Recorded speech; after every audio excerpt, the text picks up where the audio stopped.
Power, in fashion, has always had a peculiar sound. The click of heels in marble corridors, the rustle of silk that pretends to be steel. For decades, it spoke in a man's language, angular, armored, restrained. Then came Donna Karan, the woman who didn't silence that language but taught it a new accent. She gave the power suit a pulse, a softness, a human temperature.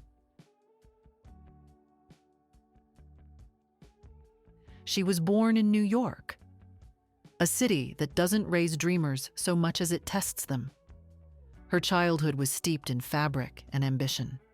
A mother who modeled clothes, a father who shaped them, a home that smelled faintly of thread and aspiration.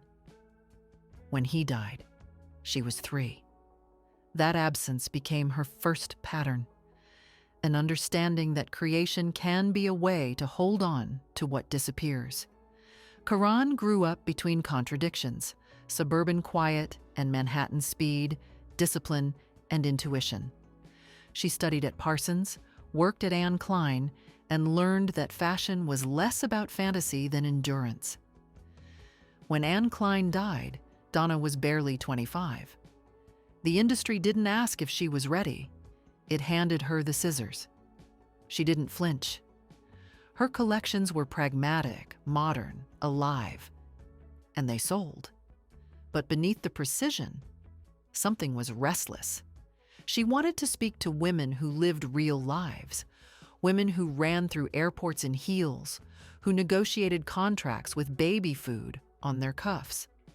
By 1984, she decided to stop tailoring other people's visions.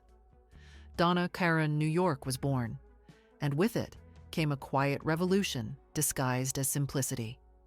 7 easy pieces. 7 garments that could be combined endlessly, a kind of sartorial grammar that allowed women to form sentences of their own choosing. A black bodysuit, a wrap skirt, a jacket that could command a room without shouting. It wasn't about decoration, it was about autonomy. Karan's aesthetic was fluid but deliberate. Black jersey that draped like a thought. Clothes that moved as if they had empathy. She made sensuality look intelligent. Practicality look sensual. Her woman wasn't a fantasy. She was the architect of her own life. And yet, Karan herself was a contradiction. She was fiercely ambitious, but also spiritual, disciplined, but drawn to instinct. The same woman who built an empire could spend hours meditating over balance and loss. Her vision changed the way fashion saw women, and perhaps the way women saw themselves.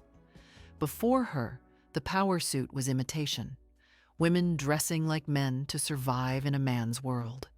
After her, it became translation, strength rewritten in a feminine hand.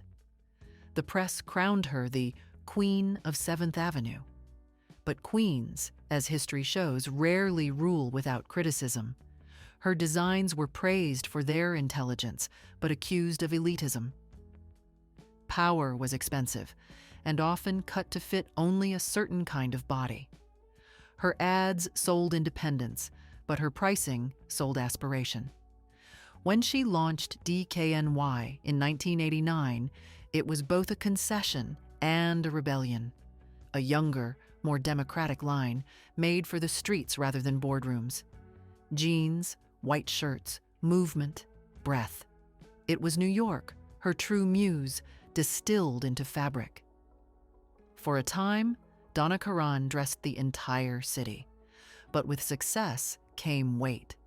Investors wanted growth, not poetry. The system she once outsmarted began to devour her energy. And then came the private heartbreaks.